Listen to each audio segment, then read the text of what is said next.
नाजरीन अस्सलाम वालेकुम। आपकी खिदमत में एक नई वीडियो के साथ आपका मेज़बान हाज़िर है। नाजरीन, बिलावल भुट्टो को इंटरव्यू मुनीर फ़रीक को देना महंगा पड़ गया। मुनीर फ़रूक के सख्त और कड़वे सवालात ने बिलावल साहब का पसीना निकाल दिया। वीडियो मुलाज़ा फरमाएं, फिर इस पर मुकम्मल तफसील आपके सामने रखते हैं। इनको बहुत करीब से देखा, मुझे अंदाज़ा है, मैं इनको जानता हूँ, शायद आपसे बेहतर जानता हूँ, यकीनी और तौर पे। मुझे ये वाज़े नज़र आ रहा है कि ये बुग़्ज़ अपने दिल में रखते हैं, बड़े विंडिक्टिव लोग हैं और they don't think like you and I. इंशाअल्लाह ताला हम हुकूमत बनाएंगे, हम हुकूमत लीड करेंगे और इंशाअल्लाह ताला इंडिपेंडेंस के साथ हम ये हुकूमत बनाएंगे। अच्छा, आपने इंडिपेंडेंस का कहा, I come to that, but आप you still not giving me a figure. आप कोई सेंस तो होती है, any number that comes into your mind कि यार ये पंजाब से इस दफा will be able to get this number. हाँ, हम इंशाअल्लाह ताला इंडिपेंडेंस के साथ मिलके 172 क्रॉस करेंगे। हम अभी से राब्ते में हैं बहुत से कैंडिडेट से जो इलेक्शंस लड़ रहे हैं। इंशाअल्लाह ताला 8 फरवरी को हम आपको सरप्राइज देंगे। ये जो 172 का फिगर है, ये इंडिपेंडेंस के साथ है, यानी मुस्लिम लीग नून के साथ आपने डिसाइड कर लिया कि आप बिल्कुल भी किसी भी कोलिशन में नहीं जाएंगे। मैंने कल भी किसी इंटरव्यू पे कहा था, अंग्रेजी में एक कहावत है कि fool me once shame on you, fool me twice shame on me. मेरा बिल्कुल इरादा नहीं है कि मैं इनके साथ चलूं। इनका इरादा ये है कि जैसे वो पुरानी सियासत जो वो करते आ रहे हैं, उन्होंने वही सियासत करना है। सियासत को उन्होंने अब सियासत नहीं छोड़ा, ये ज़ाती दुश्मनी में तब्दील हो चुका है। मैं अगर किसी के साथ हुकूमत बनाऊं तो मैं चाहूँगा कि हम मिलकर अवाम की खिदमत करें।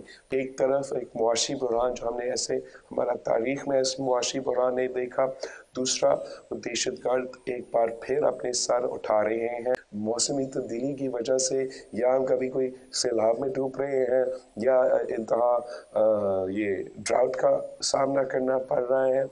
अवाम के मसाइल हल करने में गुजारे, ना कि वो अपने आप के केस अपने केसेस ख़त्म करें या अपने सियासी मुखालिफिन पे केसेस दिलवाए।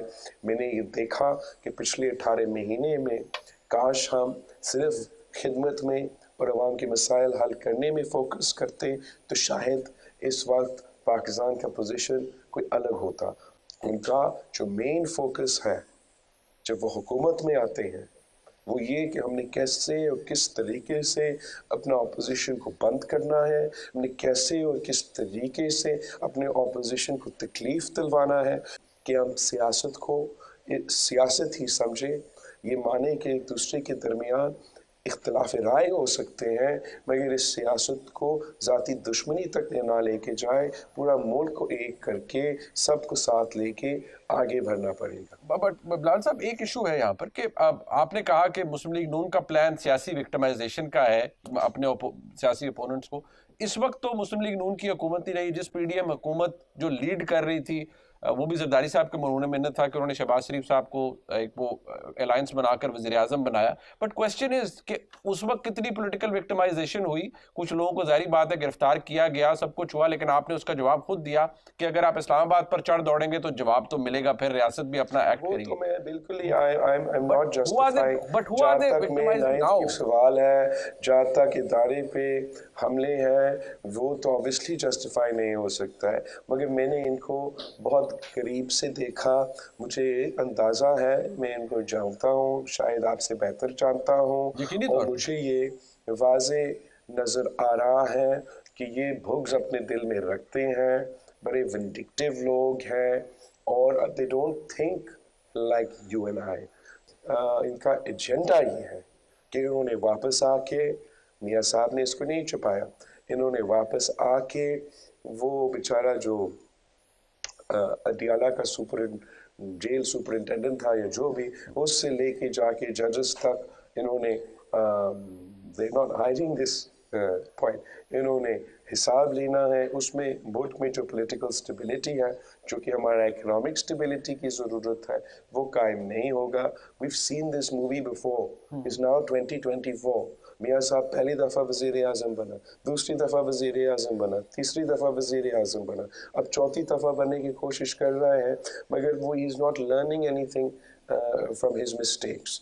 मियाँ साहब जो अपना आखिरी इनिंग्स खेलना चाह रहा है, वो आखिरी इनिंग्स में इसके बजाय कि वो एक जमहूरी अंदाज से सियासत करे, इसके बजाय कि वो चार्टर डेमोक्रेसी की बातें करे, वो वही IGI वाला सियासत जो उसने ज़िया उल हक के और उसके बाद के सपोर्ट के साथ शुरू किया था, वो उसी सियासत पे काम चला रहा है, और हमने देखा है कि वो कैसे मुल्क और कौम को नुकसान पहुंचाता है। अच्छा, एक इसमें, क्योंकि जो आपने बिलावल साहब अभी फरमाया, अब उसमें एक है, क्योंकि रिसेंटली जब प्रेसिडेंट जरदारी साहब का इंटरव्यू हुआ, I don't know whether he subscribes to your view or not, or whether you subscribe to his view or not, but उनका जो जवाब था इस हवाले से वो जरा मुख्तलिफ था। उन्होंने जो बात की मुतवाज़न थी कि उस नहज पे चले कि हम कल भी चल सके, बट उन्होंने कैटेगोरिकली नो नहीं कहा PMLN को कि यार नहीं, हो ही नहीं सकता, इनके साथ तो बैठना ही नहीं है।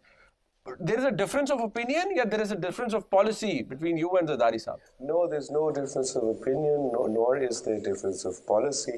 I believe at the time when that interview it was given, सियासी सूरत हाल उस वक्त था, वो शायद आज नहीं है। और उस इंटरव्यू के बाद सदर जरदारी साहब ने, पाकिस्तान पीपल्स पार्टी की CC ने मुझे नामजद किया पाकिस्तान पीपल्स पार्टी का वज़ीर आज़म की उम्मीदवार की हैसियत से। मैंने खुद उनके साथ काम किया है 18 महीने से भी, और बाद जब वापस आया है हमने देखा है कि वो क्या कर रहे हैं, वो क्या कह रहे हैं। उससे it doesn't fill me with confidence that they want to do a new kind of politics.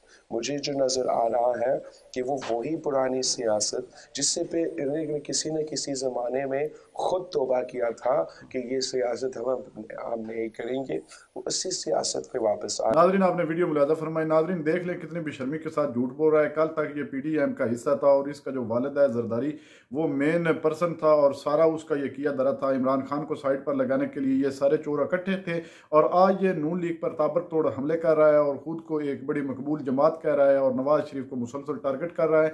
नाज़रीन, ये सारे लोटे हैं, सिर्फ इक़्तिदार की हवस में ये एक दूसरे पर इल्ज़ामात लगा रहे हैं कि अवाम की नज़रों में हम मकबूल हो जाएं और एक दफ़ा इक़्तिदार मिल जाए उसके बाद देखी जाएगी। नाज़रीन, इनके अंदर वही है जो ये पहले करते आए हैं। पीपल्स पार्टी भी इस मुल्क पर हुकूमत कर चुकी है, जरदारी साहब सदर रह चुके हैं। बिलावल जो है ये तो एक बुकराट का शिकार है, जरदारी और बयान देता है, बिलावल और बयान देता है। मुनीफ फ़रूक ने इससे ये सवाल भी किया कि तुम्हारा वालिद और कुछ कहता है, तुम कुछ और कहते हो, तो आगे से इसने यूं मुँह कर दी, कोई इसने ठीक तरीके से जवाब नहीं दिया। और नवाज शरीफ के मुतल्लिक भी मुनीफ फ़रूक साहब ने सवाल किया, कल तक तो तुम एक प्लेट में खाते थे और आज एक दूसरे पर ताबड़तोड़ हमले कर रहे हो। नाज़रीन, ये इनके गिनौने चेहरे और एक दूसरे पर इल्ज़ामात लगाने, ये सब इनके ड्रामेबाजी है। अंदर से ये वही मुनाफिक है और उस मुल्क को लूटने के लिए ये दो पार्टियां जो मेन पार्टियां हैं ना, मुस्लिम लीग नवाज और ये पीपल्स पार्टी, आखिर देख लेना पीपल्स पार्टी भी इन जालिमों ने छीनी हुई है और अब ये दोनों बाप बेटा इस पर कब्जा करके बैठे हैं और आवाम को ये सब्ज़ बाग दिखाकर झांसा देना चाह रहे हैं कि पीपल्स पार्टी ने ये किया वो किया। झूठे बाग और सब्ज़ बाग दिखाने छोड़ दो, आवाम आपकी हकीकत को जानती है। आप दोनों पार्टियां अंदर से एक हैं और सिर्फ ये बयानात इसलिए दे रहे हैं कि आवाम समझे इस वक्त मुल्क में दो ही पार्टियां हैं, नवाज लीग और ये पीपल्स पार्टी। वक्त आप कुछ भी नहीं है, आवाम की नज़रों में सिर्फ और सिर्फ एक ही पार्टी है और वो है PTI। आज़ाद हैसियत में भी आपको एक ऐसी इबरतनाक शिकस्त देगी, आप याद रखोगे। मैं मुनीफ फ़रूक की जुर्रत को सलाम पेश करता हूँ जिसने पहले शहबाज शरीफ और आज बिलावल भुट्टो को हकीकी आना दिखाया। नाज़रीन, आपने वीडियो मुलाज़ा फरमाई है, इस वीडियो के बारे में आपकी क्या राय है? कमेंट सेक्शन में अपनी कीमती राय दीजिए और अगली वीडियो तक अपने मेज़बान को दीजिए इजाज़त। अल्लाह हाफिज़।